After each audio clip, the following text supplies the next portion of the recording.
everybody. Go ahead and find us on Spotify, Apple Podcasts, YouTube, Twitch, Substack, all those other places. Because who knows what happens tomorrow? Hold on for one more day, as they say. But let's go. It's our last show on the territory formerly known as TikTok. But we are in a bunch of other places. And the show you're watching today is the Ignition News. It's a daily news show. We are exponentially growing the news show. Today, by the way, we will surpass the Ignite podcast in our total overall viewership on the Ignition News, which is bittersweet, but we'll talk about that later. Good morning. We are live. Let us get into the news, everybody. Today's top story on the Ignition News. The president's approval ranking is taking. We've got a president who can't keep us countries straight while he is threatening allies, a justice system that exposes serious security failures, federal agents open fire in California, and a so-called ceasefire in Gaza that has killed over 400 people. Let's get into the news. Good morning, everybody. We're starting with numbers that don't lie. The White House doesn't want you to know this, by the way, but it tells what's actually happening in America. We've had multiple polls come out this week that show that the president's approval rating have absolutely hit rock bottom, and the American people are making it crystal clear they're not happy with what they're getting. Here's the reality. A CNN poll conducted between January 9th and 12th found 58% of Americans rated Trump's first year in office as a failure. Only 42% call it a success. We'll actually talk about that in a second, but it gets much worse for the White House. Overall job approval is 61% disapproval, which means that 6 out of 10 Americans don't approve of the job he's doing. And when pollsters ask why people disapprove, 35% cited his personal behavior, 25% said misuse of power, his policy agendas, foreign policy moves, and other policies have been an abject failure. A Gallup poll, by the way, showed Trump's approval rating was just 36%. And that's only 89% approval with Republicans, but only 3% among Democrats. I mean, obviously. Now, Americans are telling people and pollsters loud and clear that he is not focusing on what matters. Here's the crazy part. 71% of United States citizens say the United States is out of control under President Trump. Now, there's more to that information, okay? So you get 71% of Americans think the U.S. is out of control right now. 29% of Americans read at or below a level 2 reading level, and 28% read at a level 1 or below reading level. So the remaining 29% of United States citizens, do you see the Venn diagram here? 71% of Americans think this president is a failure and that the United States is out of control. And the 29% of people reading at a level 2 or below seem to think that everything is fine. I think that's an interesting Venn diagram. And it's not just feelings, by the way, it's actual impact. The average family right now paid $310 more for groceries in the president's first year compared to 2024. 50% of Americans told pollsters that rising cost of food has caused them to skip a doctor's checkup or to decline to pick up a prescription. Healthcare has yet again become a more escalating disaster with the expiration of the tax credits.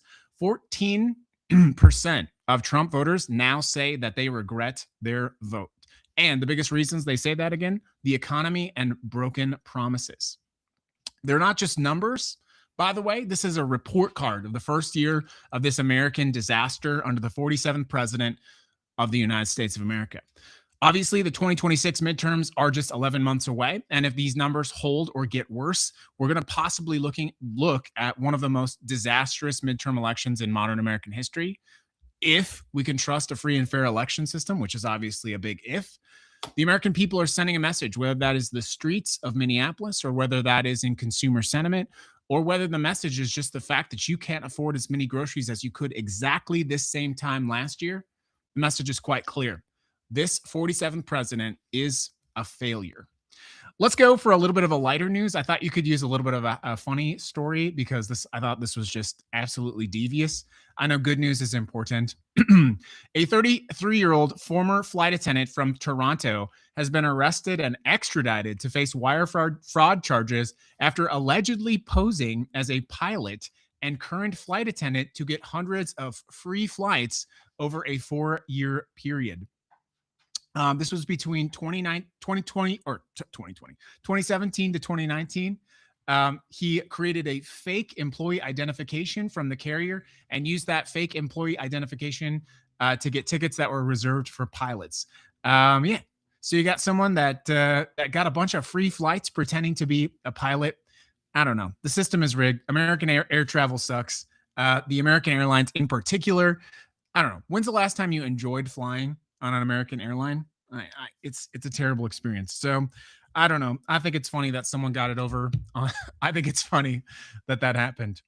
speaking speaking of bad deals, let's talk about Greenland. Welcome to the Ignition News, everyone. Kind of a rough transition. Usually I do my transition a lot better than that. So you'll have to forgive me. That was a B grade. That was a C minus transition at best. Let's talk about Greenland. Something pretty major happened today as the president was speaking in Davos. First, you may have seen yesterday that Air Force One actually had to turn around while the president was en route to Davos. Reportedly, this was because of an electrical failure. Now, even Air Force One hates the president, which is wild. He's like, I'm out.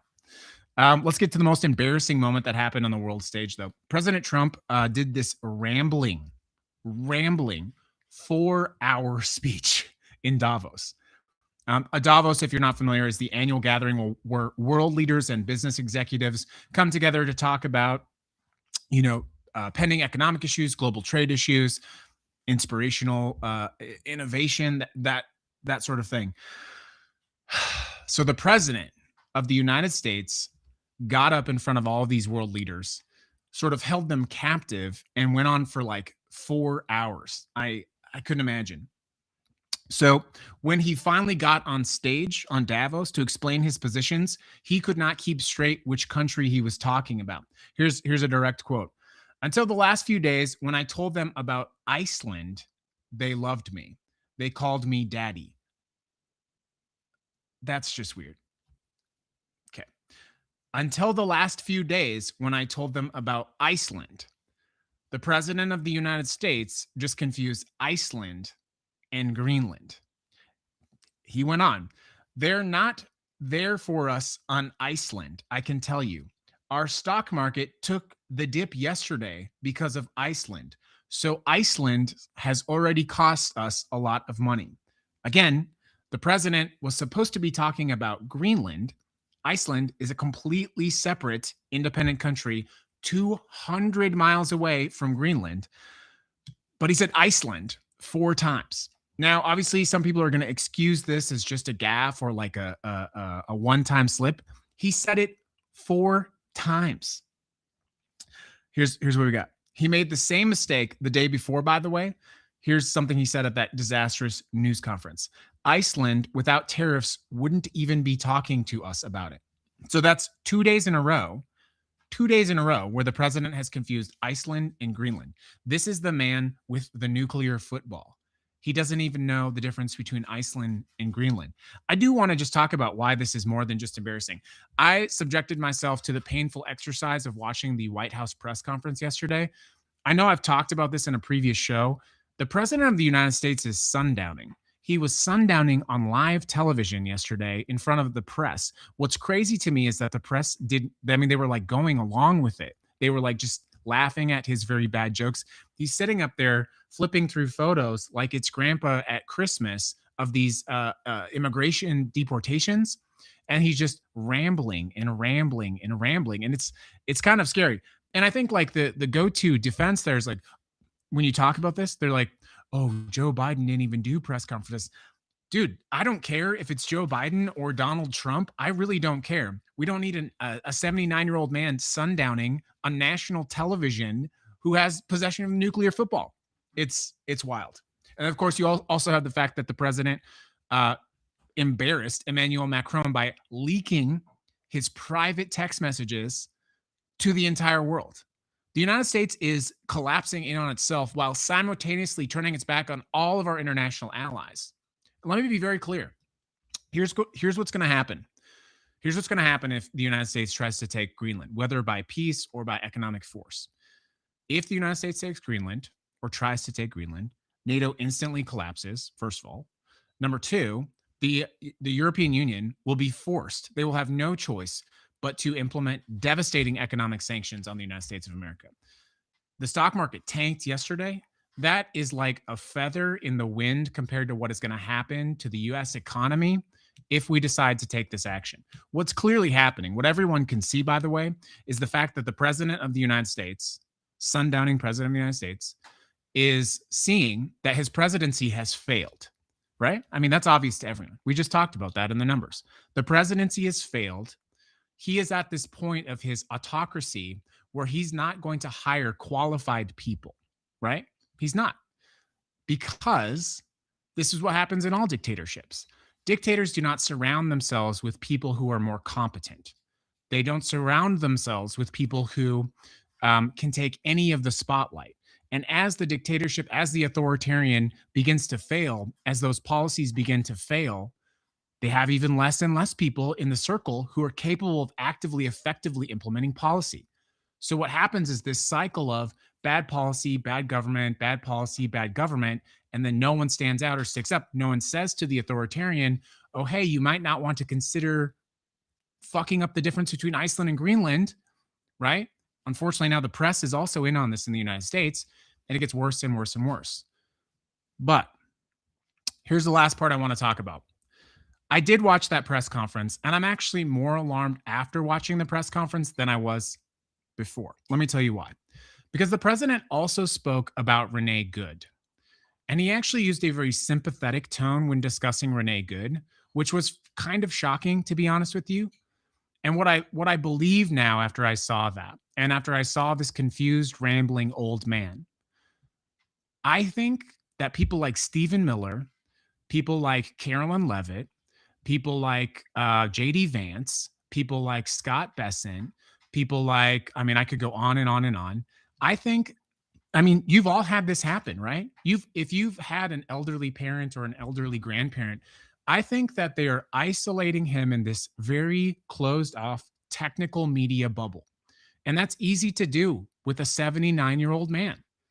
You control what information he sees. You control what information he has access to. Most importantly, you provide him constant streams of effusive praise aligned with the policy interests that you're interested in. And it creates this bubble of information. And unfortunately, as your cognitive ability begins to decline, you don't have the sort of filters to assess and look beyond the corners to see what's actually happening. And as much as I often talk about the power of the authoritarian, and there are dangerous things in the government right now, I want to be very clear with you. After the press conference that I saw yesterday, and after what I saw in Davos, there's nothing to be scared of this man about. He is cognitively declining. He's mentally not sharp, but that's actually the dangerous part. They have put him in this bubble of information where they feed him praise, fake news stories, or real news stories to align with their interests. This man who complained about the auto pen is essentially a truth social yielding conspiracy theorist auto pen for Stephen Miller, for J.D. Vance, for Scott Bessent, and for an incredible amount of corruption. So I am not in so much worried about the president. I don't think he really knows what's going on. I genuinely don't think you could watch that press conference yesterday. I really went off into a tangent here. I don't think you could watch what happened in Davos or watch what happened in the press conference yesterday and think like, this is someone who's all there. That's why yesterday we talked about the growing calls for implementing the 25th Amendment.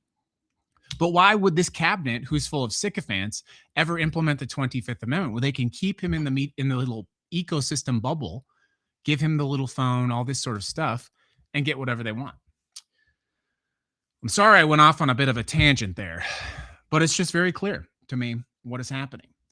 Underneath all of this confusion, by the way, there is a serious crisis. The president has alienated Denmark. He's worried other Nordic countries. He's prompted Germany, Sweden, and Norway to join Denmark in increasing military presence in Greenland. And he's generally made America look like an unreliable partner on the world stage. The market reaction was telling as well, by the way. The stock market yesterday dipped following Trump's threats of tariffs on Greenland. And it's even scarier when he starts calling Greenland Iceland. But here's the bottom line. The president of the United States went to Davos, threatened allies, confused countries, made claims that are not true, and just created more chaos on the world stage. Our allies are watching this and wondering if America, They're not wondering if America can be trusted. A gaping hole has been created in the world order, and it's not just embarrassing, it's absolutely dangerous because foreign policy requires precision. Foreign policy requires credibility. It requires other nations believing that their interests are aligned to our interests. Right now, we're not projecting that image. We're not projecting that image. Good morning, everyone. Let's move on to our next story. It's so great that you're here. I'm so happy that you've joined us. I will again say, we don't know what the future of TikTok looks like. Currently, we're streaming on Instagram. Hey, Instagram, TikTok Live. We've got YouTube, Twitch, and Spotify recording live. This show is actually a news podcast, but it is sponsored by our main podcast, Ignite, Fighting Fascism in the Age of Its Rise. We have developed a field guide here on Rebel Radio in order for you to be able to fight fascism, and it's called Ignite, Fighting Fascism in the Age of Its Rise. With 14 episodes and 4 bonus episodes, it is a complete manual and a guide for you to tackle the issues in front of your door and the issues in front of this country. Ignite is a free podcast available on all of your podcast platforms with a complete guide on how to stand up to this authoritarianism. If you're looking outside and you're looking at the wind and you're saying, I don't know what to do, I do. And I teach you that in Ignite. And it was developed, big shout out before I move on to the next story. It was developed on our sister network, Rebel Radio. I want to give a big shout out to everyone on Rebel Radio. Love you, everybody. I really do. I mean that. I got my tie on just for you. Hi to Rebel Radio. I love you so much. And I love my moderators, our moderators, not my moderators, our moderators. Our moderators have helped build this space so that we can bring you the news daily and build a place of community. And it's so great to have you here. Let's get on to the next story. This is actually a breaking news story. Before I get into breaking news, one additional little piece there. I recognize how some of these people get on the internet and they scare you and they hijack your amygdala with the news. Breaking news, breaking news, breaking news. Part of why we do the Ignition News is to bring the temperature down, to give you the information you need, and to give you direct action paths. So I don't need to flash breaking news across the screen or record a 1-minute clip from the airplane bathroom in order to, you know what I'm saying. The reason we do Ignition News is because I want you to have a place where you can find out what's happening in the world, hear it from, I think a calming voice, and have action plans, action steps. So that's why we do what we do.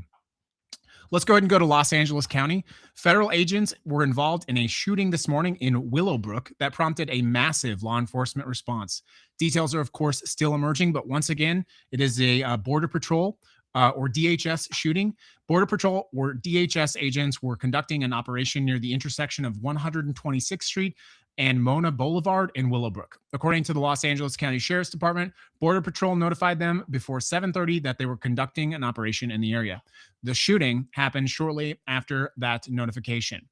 Now, here's the good news. If there is any in a shooting, by the way, no one was apparently struck by that gunfire. The sheriff's spokesperson complained all suspected targets by the operation were detained and all officers were accounted for. But we don't know what prompted the shooting. We don't know why Border Patrol was in the area. We don't know the specific area they were conducting the operation. What was the nature of the operation? And this is happening in the backdrop of a massive controversy over federal law enforcement. It's being run by Kristi Noem, an unqualified, undereducated dog shooter whose only sort of goal in running the DHS is to run around the country with her selfie stick, doing costume changes in this city, flying on a $50 million private jet, of which she has 2, doing another costume change in Dallas, flying to Minneapolis, putting a cowboy hat on, putting a snow shovel on in Minneapolis, going to California, putting on a bathing suit. DHS Barbie is just really running around the country with a selfie stick. So when you have incompetent leadership at the top of this organization, what you have is exactly this kind of thing. And obviously, the lawyers would want me to be very clear on this. We don't celebrate violence at all.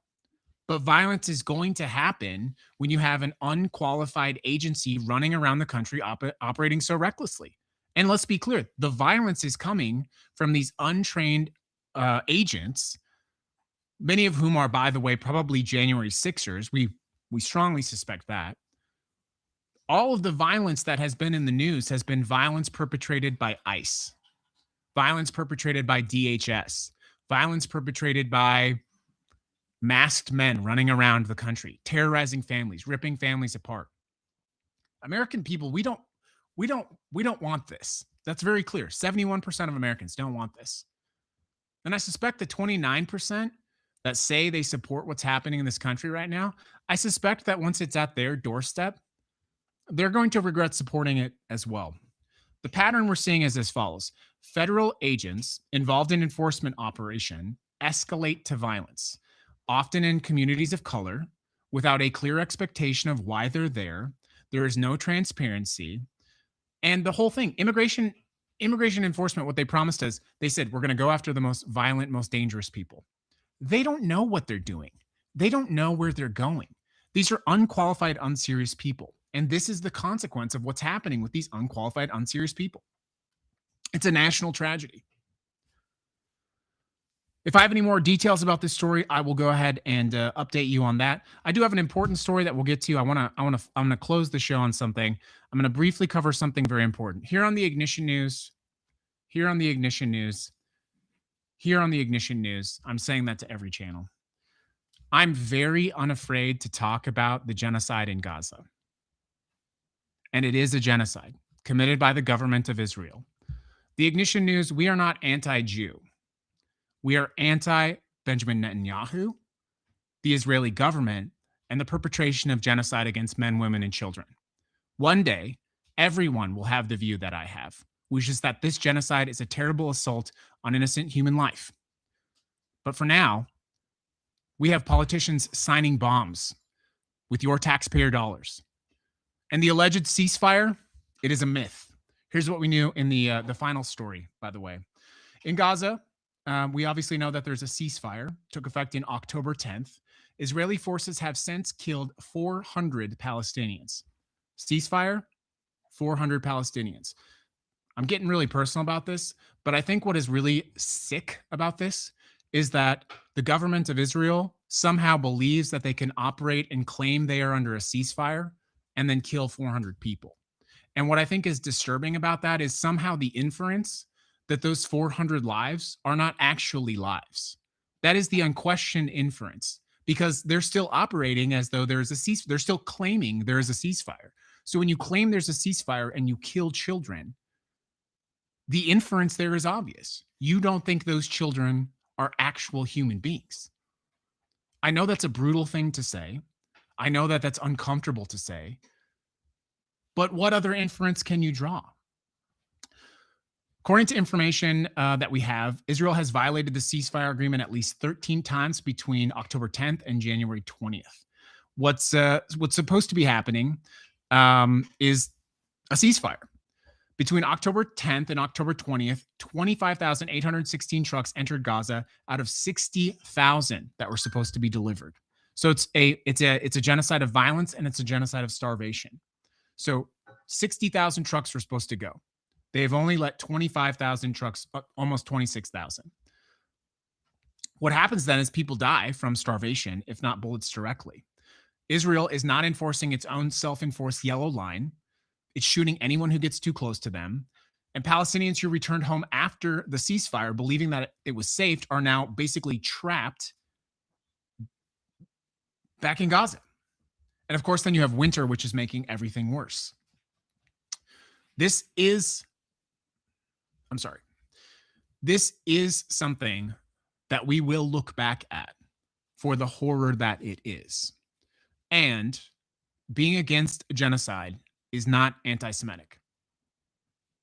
I happen to know this because I know many good Jewish people who are also against what is happening in Gaza, who also learned the lessons of World War II, who understand that never again means never again for everyone. We're going to keep talking about this story because unlike Barry Weiss or unlike TikTok, I'm honestly amazed this live is still going.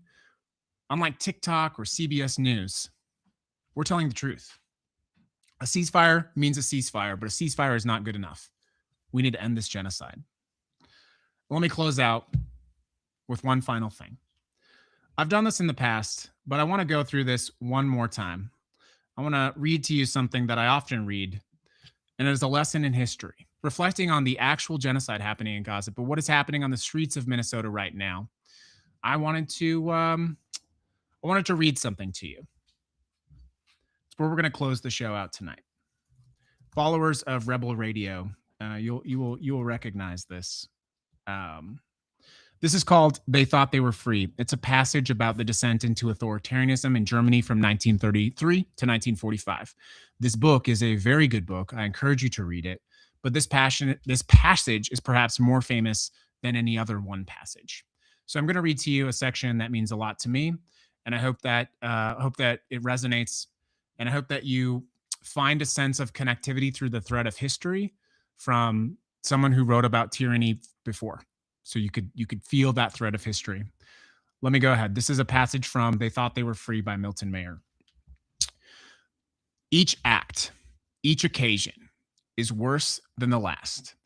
You wait for one great shocking occasion, thinking that others, when such a shock comes, will join you in resisting somehow.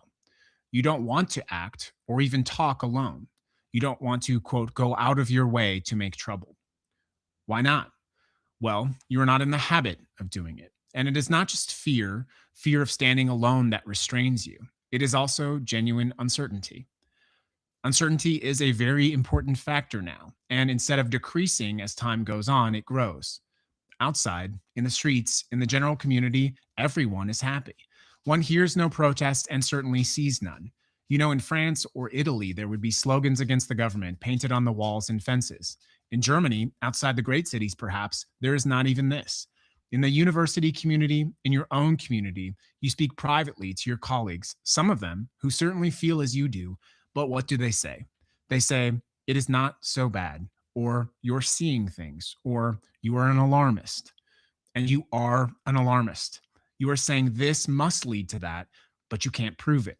These are the beginnings, yes, but how do you know for sure when you don't even know the end? And how do you know or even surmise the end? On the one hand, your enemies, the law, the regime, the party intimidate you. On the other hand, your colleagues, your friends, your families poo-poo you as pessimistic or even neurotic. You are left with only your close friends, who are naturally people who have always thought as you have. But your friends are fewer now. Some have drifted off somewhere or submerged themselves in their work. You no longer see as many as you did at meetings or gatherings. Informal groups become smaller. Attendance drops off in little organizations, and the organizations themselves wither and die. Now you are in small gatherings of your oldest friends. You feel that you are talking to yourselves, that you are isolated from the reality of things. This weakens your confidence still further and serves as a further deterrent. For what? Listen to me now.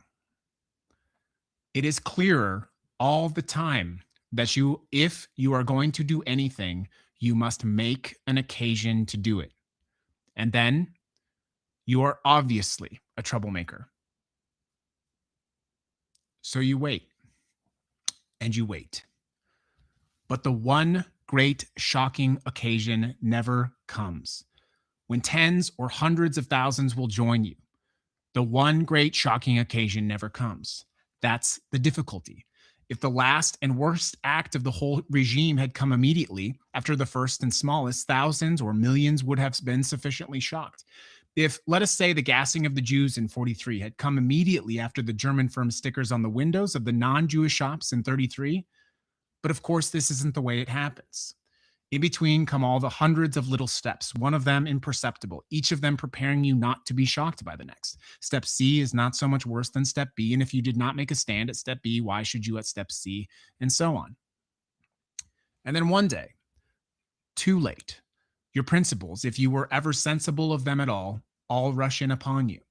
The burden of self-deception is grown too heavy, and some minor incident, in my case, my little boy, hardly more than a baby, saying, can't say that on TikTok, I'm sorry, collapses it all at once, and you see everything has changed, and changed completely under your nose.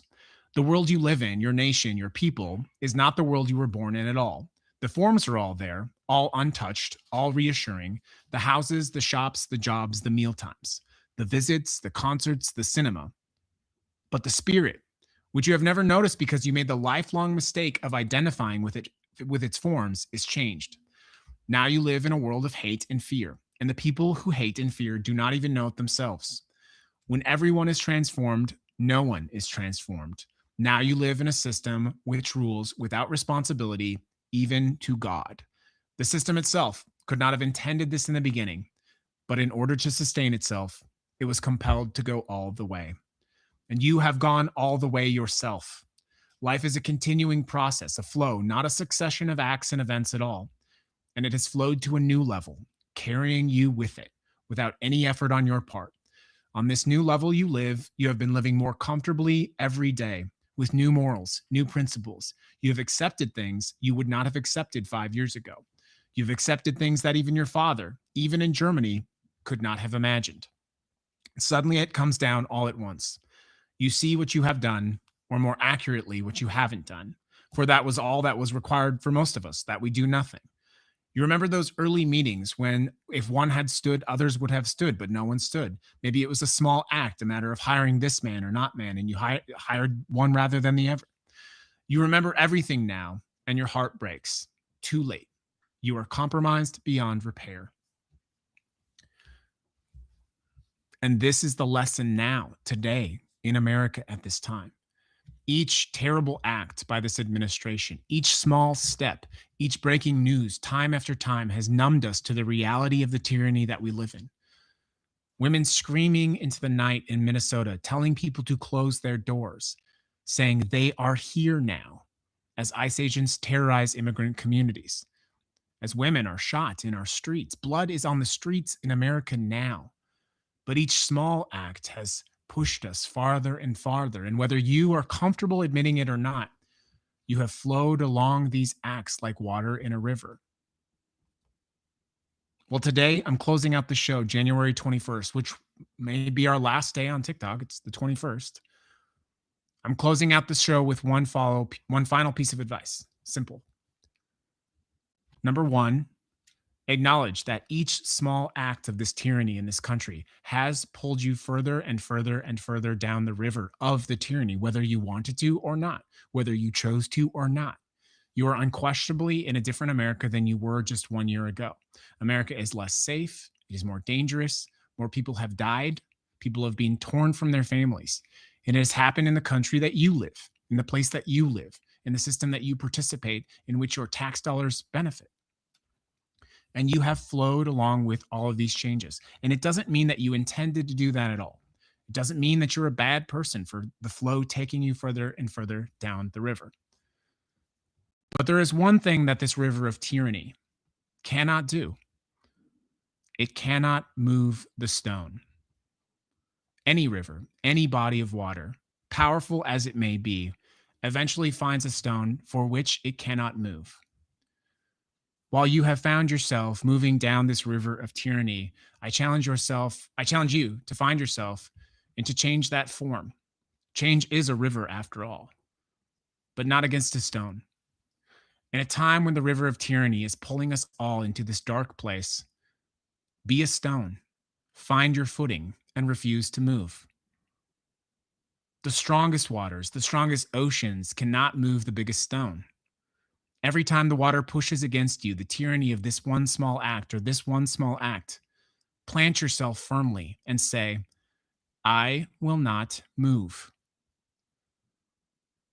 I will not be moved. The dark waters of these dark times are indeed happening. It's happening. You're farther down the river of evil than you were a year ago, whether you're comfortable admitting that or not. So be unmovable. Today, it's the first day of the first year of change. Be a stone. Be unmoved. That's the show, everybody. Thanks for tuning in.